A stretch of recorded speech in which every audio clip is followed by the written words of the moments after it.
Halo guys, ketemu kembali bersama saya Raumatis tentu di Fransiskus 67 Reborn. Yes, kali ini saya bersama dengan putri Bapak Fransiskus dari Asisi, seorang suster Caritas.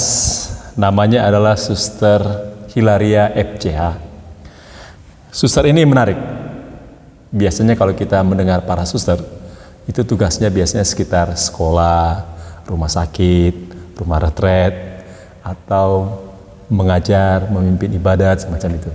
Tapi suster ini sepertinya punya profesi, boleh kita katakan dalam tanda petik bangkir ya. Karena beliau bekerja sebagai ketua ya. Manajer. Oh, itu istilahnya juga keren, manajer. Manajer koperasi. Koperasi Kopdit Bina Danarta di Palembang. Dan saya punya kesempatan berahmat bisa bersama dengan beliau dan kita mau kepo ini. Kira-kira gagasan apa sehingga kongregasi Caritas memilih karya membangun koperasi. Nah, ini kita mau kepo ini suster ini. Apa kabar Suster Hila? Baik, Pak. Baik, sehat ya? Sehat. Suster asalnya dari Palembang? Tidak, saya dari Gisting, Lampung. Gisting, Lampung? Ya. Oh, bukan Wong Kito ya? Bukan. Tetapi menjadi Wong Kito. Oh, jadi Wong Kito, bisa juga ngomong Palembang. Suster saat ini bertugas dan berkarya di koperasi tadi seperti yang kita katakan tadi ya. Koperasi kredit ya? Iya. Koperasi kredit Bina Danarta. Iya, nah, betul. sebenarnya apa sih gagasan awal sehingga kongregasi Caritas itu punya karya di bidang koperasi, Mister? Terima kasih, Pater. Memang kongregasi kami menghidupi karisma kongregasi, karisma pendiri itu dalam kegembiraan, kesederhanaan dan dalam cinta kasih membantu orang yang sakit, miskin dan lemah. Nah, dari situ waktu kepemimpinan Suster Marta tergerak hati untuk berkecimpung di dunia orang miskin seperti yang dalam karisma pendiri.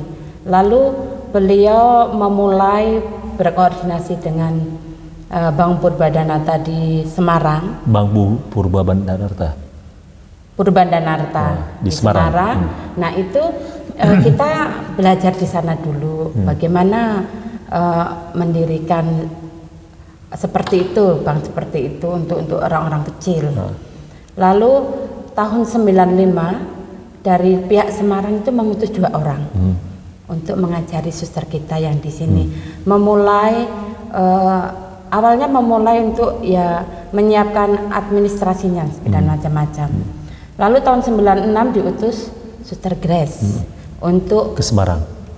Ya, beliau kebetulan itu kuliah di sana, lalu di situ memulai sebagai pionir untuk membuka Bang Purbadanarta cabang Semarang. Oh, di Palembang ini? Iya. Lalu dari situ mengumpulkan orang-orang kecil seperti tukang sapu, tukang becak, lalu tukang parkir, lalu berkembang sampai ke pasar, lalu termasuk karyawan-karyawan Caritas dulu. Nah, dari situ kita kan mau membantu mereka untuk secara ekonomis bagaimana mengelola uang itu dengan cara menabung ya 100 perak, 500 perak, itu dulu menggunakan perangko ya. Ada capnya 100, ada 500 itu. Jadi dari situ mereka terbantu, mereka bisa mengembangkan usaha, ada yang bisa membuat rumah, ada yang segala macam bisa menambah seperti becak menambah becak itu. Jadi dari situ mereka sudah mulai bisa mengelola uang mereka. Lalu pada tahun 2028 kita pisah, lalu kita mencabang atau kita mendirikan CU. Oh, CU berubah dari Bang. Dari Bang Purbadanarta kita ke CU. CU ya. CU kita sebagai koperasi primer ya, karena sekundernya ada setiap provinsi ada 1. Lalu kita dengan anggota yang sudah ada itu kita rekrut lagi. Lalu karyawan-karyawan ini disebar ke pasar-pasar. Nah, dari situ juga kita akan membantu mereka mengelola uang. Bagaimana mereka itu mengumpulkan uang untuk modal lagi, karena namanya di pasar kan pasti ada modal untuk membayar lapak macam-macam itu. Jadi kita menjemput bola ke sana, menjemput bola, lalu karyawan setiap hari itu ke pasar, termasuk suster kita ada, dan memberi kesaksian bahwa Caritas ini yang berbela rasa terhadap orang yang kecil, yang miskin, sehingga mereka terbantu dan kita membantu mereka. Tapi awalnya Suster, tadi kan Suster katakan ketika awal dibentuk itu kan mencari dan kemudian mengajak orang kecil itu kan inisiatif dari Suster ya, dari kongregasi untuk mencari orang-orang kecil, misalnya tukang sapu, tukang beca, segala macam. Itu pertama sekali menjumpai atau menemui mereka itu bagaimana itu Suster? Seperti yang pernah disaringkan juga, itu kita mendekati mereka. Mendekati mereka ya? Sosialisasi secara pribadi. Mendekati mereka, menyampaikan gagasan tadi ya, ada koperasi macam ini ya? Ya, awalnya ya kita kepo-kepo dulu, lalu kita masuk setelah mengenal, saling mengenal, lalu kita masuk ke dalam sosialisasi itu. Jadi dari satu orang ke satu orang pasti akan menceritakan. Diajak sosialisasi satu-satu, ya, kemudian baru kalau bersama mengumpulkan langsung itu kan nggak bisa. Namanya kita mau memperkenalkan kita punya karya itu. Jadi pendekatan dulu, pendekatan satu-satu itu. Mereka langsung menerima dengan spontan, mau gabung gitu atau gimana? Ada yang mau, ada yang belum. Ada yang karena belum, namanya uang itu kan riskan tuh, ya kan? Jadi melihat temannya, oh ternyata dia bisa, ternyata suster itu bisa dipercaya. Tapi kalau zaman dulu waktu awal-awal itu merintis, kita belum berjubah, maksudnya tidak pakai jubah ya. Nggak pakai jubah ya? Jadi pakai pakaian preman begitu ya? Seperti awam biasa mengenakan itu untuk mengenalkan bahwa ini loh, kami punya karya ini, walaupun belum mengenalkan secara langsung itu adalah suster itu. Lalu lama-lama berkembang, menambah ya. Kalau untuk karyawan kita kan mudah karena mereka sudah mengenal ya. Hanya ini orang-orang di pasar, kemudian di jalan raya tadi ya, tukang beca, kemudian juga tukang sapu, pedagang, itu kan nggak kenal ya. Apa itu suster dan segala macam, karena mereka juga dari latar belakang agama yang berbeda dari kita, kamu gitu ya. Tentu mengalami kesulitan juga awal itu ya. Jelas Pak. Jelas ya. Tapi setelah berjalan dan akhirnya mereka mau dengan spontan bergabung begitu ya. Iya, karena mengenal Caritas. Oh, Caritas. Caritas di sini kan di bumi Sriwijaya ini terkenal. Nah, kalau dengar Caritas ingat rumah sakitnya gitu ya. Iya. Lalu susternya juga gitu. Jadi memang pendekatan dengan mereka harus pelan-pelan, nggak bisa, apalagi namanya orang jalanan, orang pasar. Dan ya itu rahmat Tuhan ya, mereka bisa mempercayai kita karena di jalan loh, di jalan kan kita ke jalan-jalan nih. Iya. Mereka bisa akhirnya bisa percaya dengan kita kan, pasti itu karena rahmat Tuhan, dan bisa mempercayakan uang ini kepada kita. Kalau biasanya yang katakanlah yang konvensional itu kan perbankan misalnya ya, punya kantor ya. Iya. Dan kemudian nasabahnya datang menjumpai gitu ya. Iya betul. Kalau ini koperasinya suster ini, pengurus koperasinya turun menjemput bola. Bukan pengurusnya Pater. Karyawan menemui satu persatu begitu ya. Iya. Memang koperasi kita lain daripada yang lain. Kalau yang lain seperti yang dikatakan Pater, punya gedung yang mewah. Iya. Lalu semua itu tertib, administrasi, semua lengkap dengan bagian-bagian masing-masing, dan mereka datang. Tetapi kita tidak, karena kita orientasinya bukan ke sana, tetapi kita membantu mereka. Nah, akhirnya karena ini pangsa pasar kita adalah orang pasar, orang kecil, maka kita layan jemput bola. Menjemput bola ya? Iya, menjemput bola. Juga mereka sudah percaya kepada kita, karena itu sudah sejak mulai koperasi itu sudah sejak 2008. Lalu sudah secara hukum itu 2010. 2010 misalnya, berbadan hukumnya ya. Ya, jadi mereka dengan kita sangat percaya. Namanya koperasi dengan bank akan lain.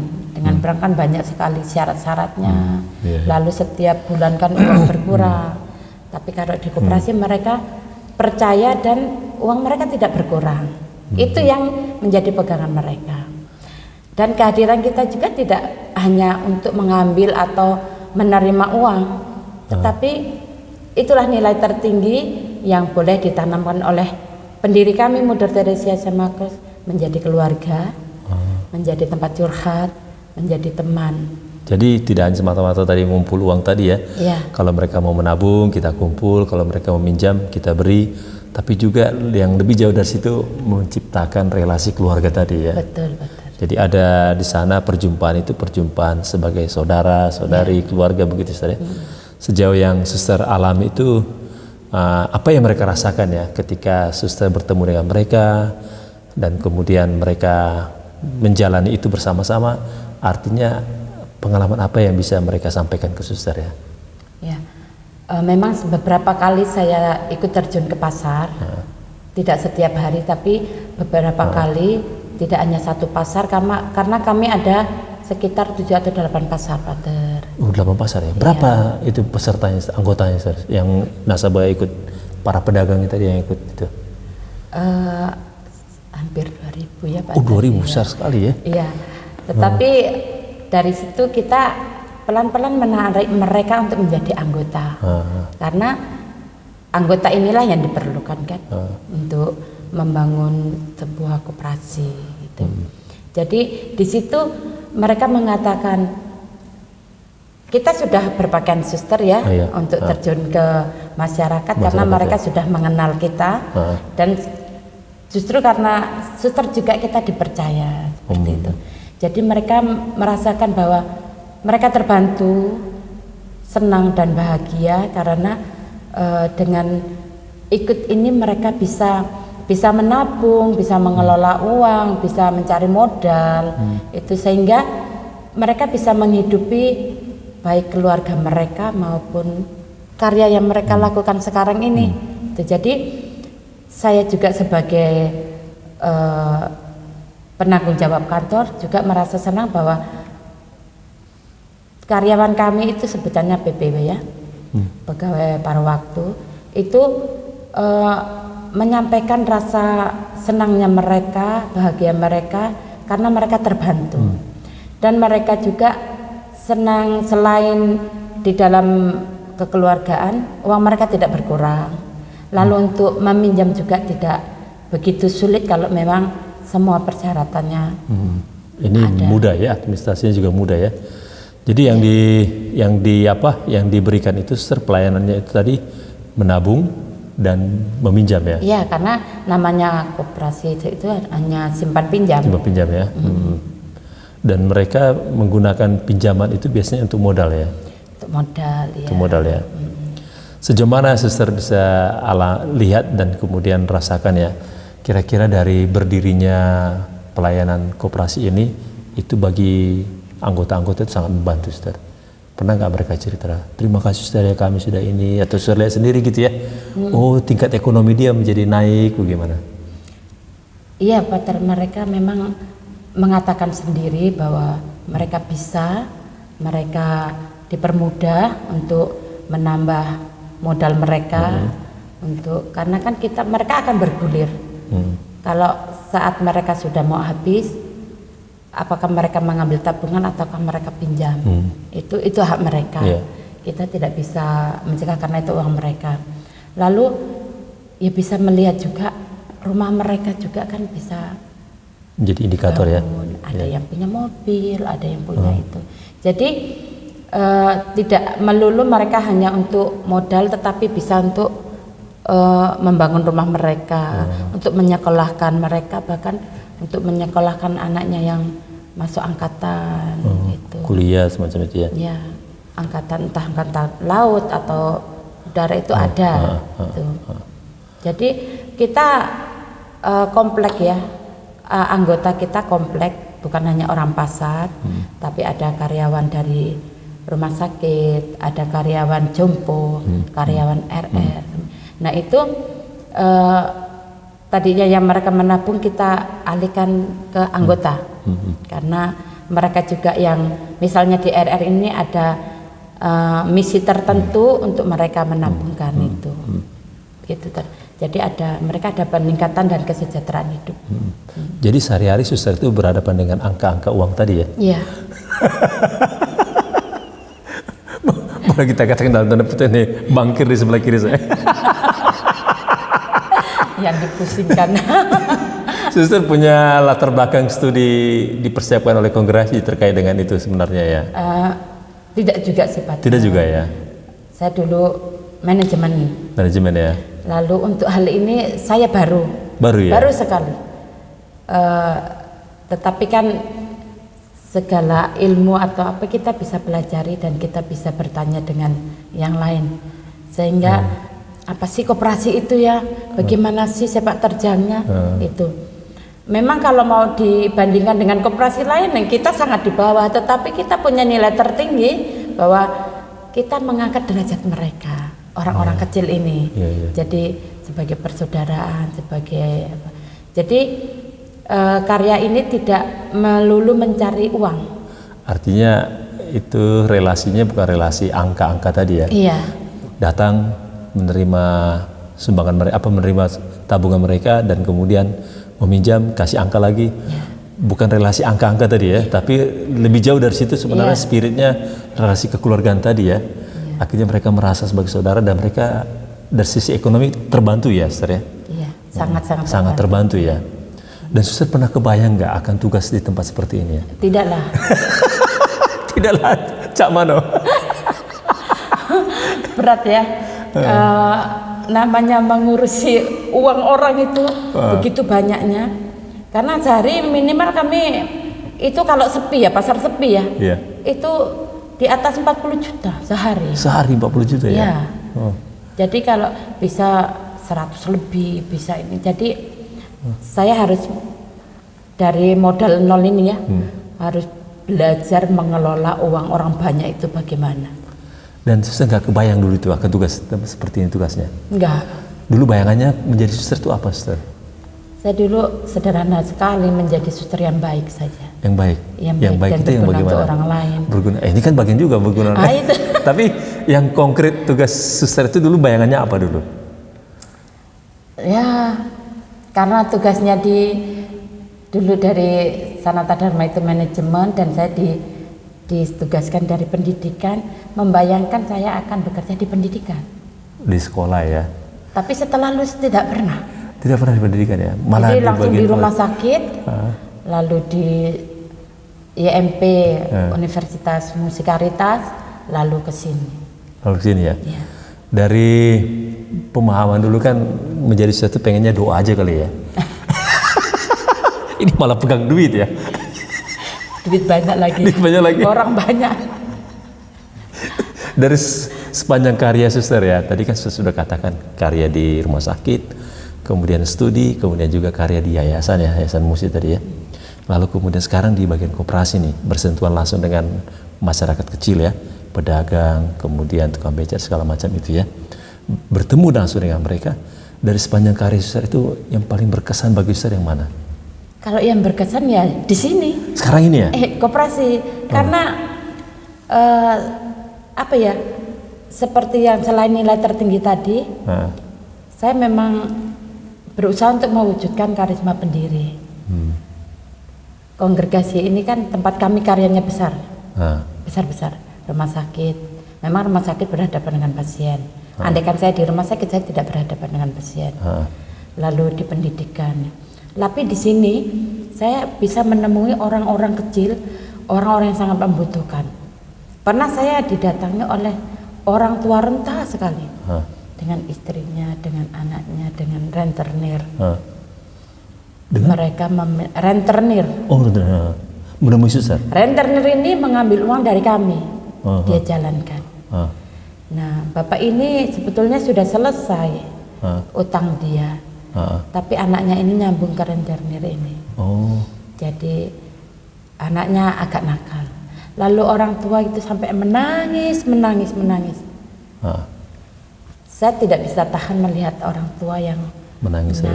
yang meminta tolong itu, saya nggak tahan. Gitu ya. Saya hanya berdoa, aduh Tuhan kuatkan aku. Saya harus bagaimana menghadapi bapak ini. Lalu datang cerita, ada apa Bung? Cerita dia sambil menangis, suster kasihanilah aku. Ya Tuhan maafkan aku bagaimana harus menyikapi bapak ini bagaimana? Sebenarnya yang bersalah anaknya ya. Iya betul. Karena dia pinjam ke rentenir tadi ya. Tapi karena bapak ini yang apa? Yang merengek, yang merasa pingin mohon bantuan itu, saya rasanya nggak kuat karena saya membayangkan orang tua saya. Andaikan orang tua saya yang datang ini, hati saya bagaimana? Lalu saya hanya minta kekuatan supaya saya tabah ya, supaya saya tidak menangis karena biasanya saya tidak tahan. Itu, tapi saya sudah menyiapkan semua. Bapak ini tinggal berapa. Gitu. Jadi ya saya hanya katakan, Pak, kalau yang pokok saya tidak bisa untuk mengkotak-katik, ini harus. Tapi yang sisi lain saya bisa menolong, tetapi tidak banyak. Sebetulnya bapak sudah selesai, tetapi anak bapak, akhirnya dia cerita, akhirnya dengan apa keprihatinan saya, lalu saya ingat dengan visi karisma pendiri itu, saya mengkotak-katik dalam pikiran saya, mengkotak-katik angka yang sudah saya hitung. Lalu akhirnya ada jalan keluar, bapak itu bisa terima. Lalu saya menasihati anak ini juga, lalu menasihati bapak ibunya hanya diam. Lalu saya ya memberi sesuatu lah untuk supaya anak ini bertobat, seperti itu. Jadi di situ Tuhan menolong saya untuk berkata-kata dan untuk ya menyadarkan anak ini supaya tidak seperti itu lagi, kasihan orang tuanya, seperti itu. Jadi disinilah Pater, saya mengalami sentuhan belas kasih Allah itu melalui mereka inilah. Dan sudah merasakan itu ya? Iya. Jadi maka saya mengatakan pekerjaan ini, tugas ini tidak hanya melulu menerima dan meminta uang, tetapi ada nilai yang sangat tinggi. Ya. Artinya mereka juga merasakan itu terbantu ya, dari semua anggota yang ikut suster dalam koperasi itu, mereka merasa terbantu dengan bantuan ini gitu ya. Iya. Kalau kita lihat nih situasi sekarang ini suster ya, artinya di era modern ini juga kan ada juga yang namanya rentenir ya, yang memberi pinjaman tapi bunganya tinggi gitu ya. Ada juga yang namanya dalam bentuk digital itu pinjaman online gitu ya. Apakah koperasi yang suster tawarkan ini sebagai tandingan terhadap itu? Karena terus terang juga banyak orang juga yang terkena oleh pinjaman online semacam itu ya. Apakah suster kalau berhadapan dengan situasi seperti itu, apa yang suster rasakan ya dengan bentuk-bentuk bentuk-bentuk orang mencari keuntungan dengan cara-cara seperti itu, menurut suster bagaimana itu? Memang itu semakin marak ya Pater untuk pinjol-pinjol itu, bahkan nomor saya menjadi jaminan pinjol itu. Tetapi saya meneguhkan teman-teman supaya mereka juga waspada itu. Untuk saingan sih saya tidak terlalu khawatir ya Pater ya, karena dari sisi kami, dari sisi kantor itu kami aman. Tapi dari sisi anggota kami atau klien kami itu yang nggak aman. Ada juga mereka, tetapi tidak banyak. Lalu mereka memang larinya ke kita. Tapi saya memberikan penyadaran nggak kepada saudara-saudari kita tadi ya, yang para pedagang ini, hati-hati loh dengan sistem yang sekarang ini, juga banyak yang menawarkan di luar sana. Kamu juga artinya diberi penyadaran nggak tentang itu kepada mereka? Kalau saya melalui PPW, melalui karyawan ya. Saya tidak bisa langsung ke mereka, tetapi melalui karyawan itu saya mewanti-wanti ya, supaya ini tidak terjadi, supaya mereka juga menyadarkan kepada anggota, kepada klien itu supaya tidak tergiur oleh hal itu. Godaan-godaan itu cepat dapat gitu ya? Iya. Tapi bunganya tinggi gitu ya? Iya, sangat-sangat. Nah jadi kalau misalnya ada, itu mereka juga melalui koperasi kita untuk menutup itu. Ya, kita kan nggak terlalu streng ya untuk apa mereka. Jadi kita memberi batasan waktu mereka, misalnya 1 tahun kan nggak terlalu terburu-buru mereka untuk mencari uang. Juga dengan karyawan-karyawan ini di rumah sakit itu kan banyak. Jadi, nah juga mereka larinya ke kami. Jadi rasa iba ini muncul lagi kan. Bagaimana ini karyawan kami masa nggak ditolong? Tapi jalan keluar mereka untuk mengembalikan pinjaman ke kami itu adalah potong gaji. Jadi kita aman. Kita masih aman kalau melalui potong gaji. Tapi kalau enggak, nah kita yang harus setiap bulan, awal bulan atau tanggal 20 saya mulai mengejar untuk mengingatkan mereka. Artinya juga diminta untuk tertib juga ya? Iya. Artinya itu juga salah satu penyadaran kepada mereka ya. Jadi suster dari sisi panggilan merasakan diteguhkan atau dilemahkan? Justru tantangan ya Pak Ter. Tantangan bagi saya itu kalau saya merasa dikuatkan ya, karena dengan biasanya kan namanya berhadapan dengan uang, apalagi uangnya banyak gitu. Tapi untuk saya, karena setiap hari melihat uang banyak itu sepertinya nggak ada godaan ya, nggak ada godaan, nggak ada keinginan untuk nggak apa. ada godaan, Ustaz? Enggak. Ambil untukmu, masukkan di saku. Itu berdosa banget. Itu setannya sudah mau nempel tuh di leher. Karena tiap hari puluhan juta kan? Iya. Dan tapi ingat kalau itu uang orang kecil ya. Iya. Itu yang ya. Karena prinsip saya itu uang orang kecil kalau kita menggunakan dengan tidak benar maka akan celaka seperti itu. Tapi kalau sudah setan menggoda kan lupa juga Ustaz ya. Untungnya di atas berangkas saya ada ruang doa. Di kantor saya di berangkas itu ada untuk tempat doa. Oh, ada doa, jadi selalu diingatkan. Jadi ada salib, ada Bunda Maria, ada Rosario, ada kerahiman, ada Faustina. Jadi ingat terus yang menjaga saya untuk tidak berbuat dosa di situ. Oh, luar biasa, karena suster. Kalau membuka berangkas ratusan kan? Ya. Kalau belum saya setor ke bank kan. Oh ya, tapi hebat suster kita nih. Tetap ingat bahwa itu orang kecil dan kemudian membantu mereka begitu ya. Jadi suster dari sisi ini kan mengembangkan ekonomi mereka ya, mengembangkan ekonomi masyarakat saudara-saudara kita yang tadi di pasar, kemudian juga tukang sapu dan ekonomi kecil ya, dikembangkan mereka ya, dan mereka merasakan manfaatnya ya, dengan bersama suster ikut koperasi itu dibantu gitu ya. Kalau suster tadi mengatakan, ini sebenarnya saya nggak pernah membayangkan ya akan menjalani panggilan tugas seperti ini ya, dan tadi merasa diteguhkan malah ya. Karena bertemu dengan orang kecil itu kita malah seperti diberi penyadaran lagi ya, dikuatkan dan teguhkan ya. Dan suster merasa ini panggilan dan kemudian bahagia suster. Iya.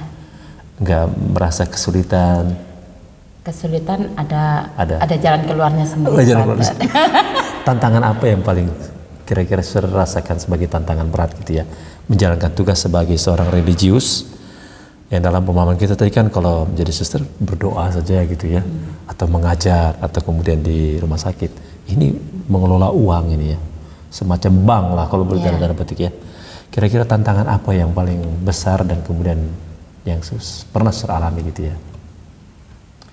Tantangan saya kalau di karya ini itu bagaimana kalau saya tidak bisa membantu, itu satu Pater. Lalu yang kedua, bagaimana menghadapi mereka bila mereka datang dengan wajah yang kasihan seperti itu, saya tidak bisa membantu. Karena dalam diri saya, kalau orang meminta bantuan kepada saya tidak membantu, saya berdosa. Itu sudah tertanam dari dulu. Lalu biasanya tantangannya juga itu kalau berhadapan dengan para pengurus yang kadangkala, yang notabene pengurus juga belum tentu tahu tentang koperasi, gitu. Tapi lapangan tidak ini ya.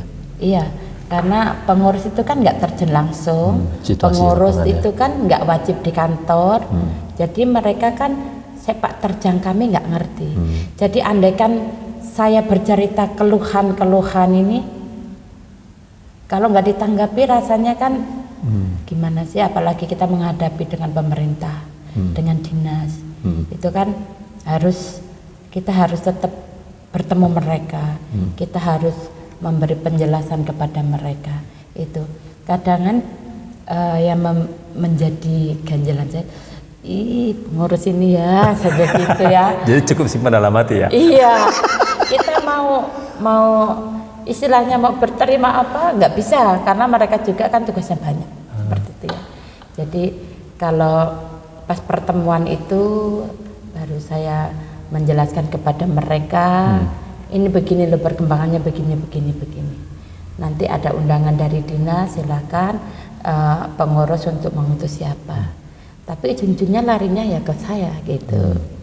Jadi kalau ada salah satu dari pengawas apa pengurus mengatakan, kalau Suster Hilaria kan sudah terkenal, kami belum. Ya iya, karena yang pergi terus saya gitu. Jadi yang menantang sekali kalau saya nggak bisa membantu Pater. Iya ya. Jadi ada panggilan dari hati tadi ya. Kalau kita nggak bisa bantu orang rasanya menyesal begitu ya. Iya. Menurut Suster, jadi tadi kan bahagia ya menjalani panggilan ini ya, dengan tugas perutusan seperti ini. Jadi menjadi suster itu dengan bertugas seperti ini itu bukan jadi halangan ya. Iya. Nggak harus di kapel saja berdua gitu ya. Iya. Kan harus diaktualkan. Diaktualkan ya, dan iya. juga membantu ekonomi masyarakat ya. Iya. Udah menarik guys perbincangan kita dengan Suster Hilaria FCH yang adalah seorang pengurus koperasi, manajer koperasi apa tadi namanya? Kopdit Bina Danarta. Kopdit Bina Danarta. Dan banyak anggota, berapa semua Sir jumlahnya? Sekarang anggota kami sekitar 800-an. 800-an orang guys. Itu anggotanya. Kalau 800 orang anggota itu bisa jadi satu orang, katakanlah suami istri ya, bisa jadi 1.600 ya. Iya bisa. Dan anaknya berapa lagi kamu gitu kan? Nah, artinya ini sangat membantu. Dari kesaksian suster tadi membantu ekonomi mereka, para pedagang, dan juga masih ada tukang becak juga ya. Masih ada tukang becak, tukang parkir, kemudian juga tukang sapu, dan mereka mencoba untuk lebih dekat dengan masyarakat kecil, membantu ekonomi mereka. Dan apa yang bisa saya sampaikan ya terkait dengan bentuk penghayatan hidup religius yang seperti ini ya, dan kemudian diteguhkan lagi gitu ya, kira-kira apa yang bisa saya sampaikan ya? Terima kasih.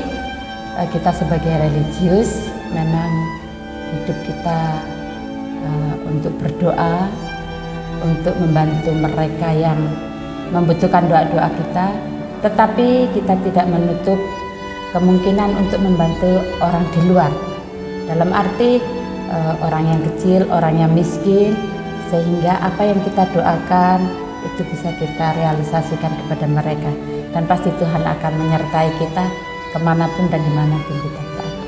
Waduh, sangat pernah sekali ya. Kelihatan kalau beliau ini pengikut Bapak Fransiskus dari Assisi, Il Poverello, si miskin dari Assisi, yang tetap peduli pada orang kecil. Semoga perbincangan kita ini guys membantu kita dan menginspirasi kita untuk tidak pernah jemu-jemu, tetap membangun perjumpaan dengan saudara-saudari kita yang kecil, terpinggirkan, miskin, seraya juga membantu mereka untuk keluar dari keterpurukan ekonomi tadi ya, untuk naik dan menjadi mandiri dan kemudian bisa menggapai kesejahteraan tadi ya. Terima kasih Ustaz.